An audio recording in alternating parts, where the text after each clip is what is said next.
তরুণ প্রাণ বিসর্জন দিয়েছে।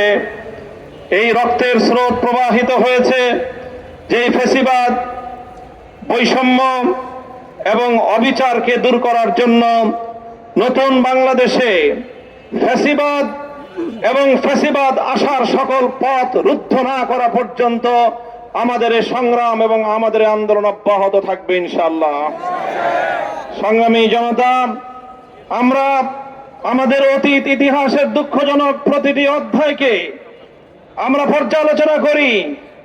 কিভাবে ৭১-এর পর মহান মুক্তিযুদ্ধ, জালিমের বিরুদ্ধে যে মাজলুমের লড়াই ছিল, মানুষের ভোটের অধিকার প্রতিষ্ঠার জন্য ৭০-এর জাতীয় নির্বাচনের ফলাফলকে যারা ছিনতাই করেছিল, সেই ছিনতাইকারীদের বিরুদ্ধেই ১৯৭১-এর মহান মুক্তিযুদ্ধ সংগঠিত হয়েছিল।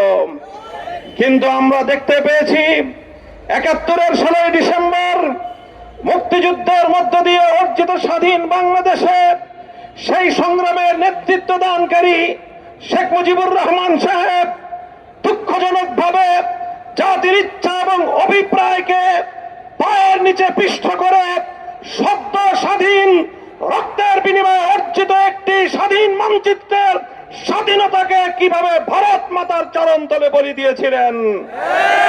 আমরা দেখেছি ৭২ সালে শ্রীমতী ইন্দিরা গান্ধীর কাছে গিয়ে বাংলাদেশে নতুন ভাবে সংবিধান তৈরি করবার প্রেসক্রিপশন নিয়ে আসলেন।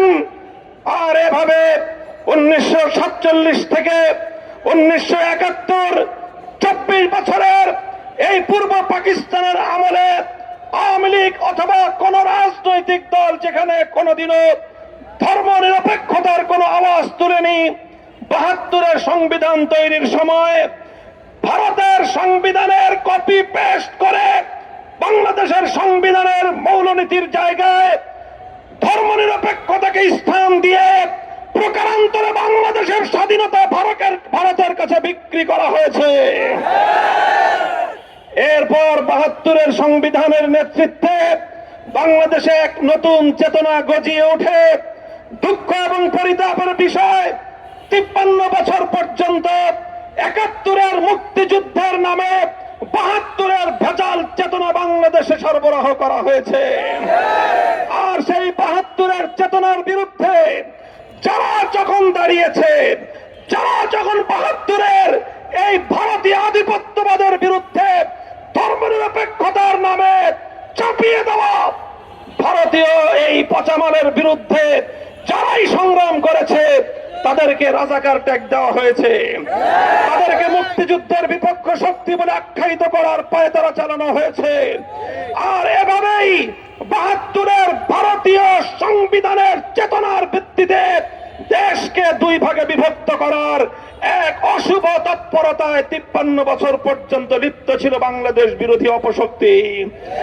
সংগ্রামী সাথী ও বন্ধুগণ, সেই দেশ বিরোধী ষড়যন্ত্রের খেলা খেলতে খেলতে ফ্যাসিবাদের নেত্রী, বাংলাদেশের খলনায়িকা শেখ হাসিনা, আমার দেশের বৈষম্য বিরোধী আন্দোলনের মহানায়ক ৪ কোটি ছাত্র জনতাকে যখন রাজাকারের বাচ্চা বলে গালি দিয়েছিল, তখনই দেশের মানুষ চূড়ান্তভাবে সিদ্ধান্ত গ্রহণ করেছিল ভারতের সেবাদাসী বাংলার ক্ষমতার মসনদে থাকতে পারে না।